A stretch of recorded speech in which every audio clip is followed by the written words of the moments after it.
wọ́n kọ pé kí ni mo ṣe táwọn ayé fi ṣùrù bomi ó wá dà pé ẹ wà láàrin ayé gangan wọ́n wá pọ̀ wọ́n wá ń lé yín àmọ́ ẹnìkan ló ṣe lórí wọn àwọn tó kù wà níbi ọwọ́ ẹ̀yìn ẹ̀ aládàámádà oníkùmọ̀ mo rí lẹ́bẹ́ bẹ́ẹ̀ ni mo rí àdó mo róńdè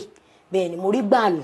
wọ́n ayẹta àwọn kan náà lo ayẹta wọ́n ṣàmúra wọn ní section by section wọ́n wá ń lé yín gan ẹ̀wọ̀n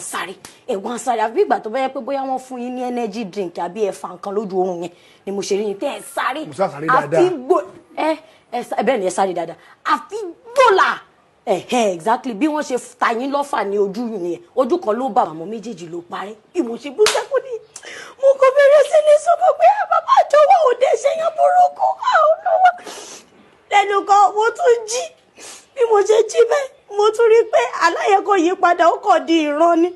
mo tún rí pé ó tún kọ̀ntínú àbí bí ìgbà tí mo bá wo 3D wọ́n rí pé ó ti wá máa rí bẹ́ẹ̀ jáde èèyàn burú bí mo ṣe lálàyé ó dá bí ìgbà tó máa jọ pé àti ẹ̀fẹ̀ kí bàbá jọ lo oṣù tá a wà nú èyí jẹ́ kó dá jáde bí mo ṣe láyé nìyẹn kódà ìgbà tí mo jí báyìí mo ṣá gbàdúrà ìgbà olùpọ̀ gbogbo ẹ̀ ní tó bá ní kí bàbá jọ wá.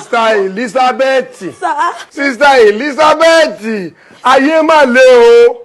ẹ sọ gbogbo ọ̀rọ̀ ìgbésí ayé mi ibù kó tó di pé o mọ̀ mí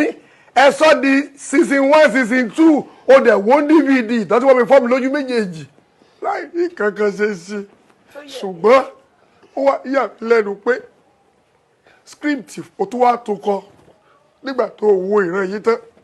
o wá fi gbogbo àwọn sequence tó wà nínú ẹ̀ òun fi sí i mo ṣe ti dá gùrùkù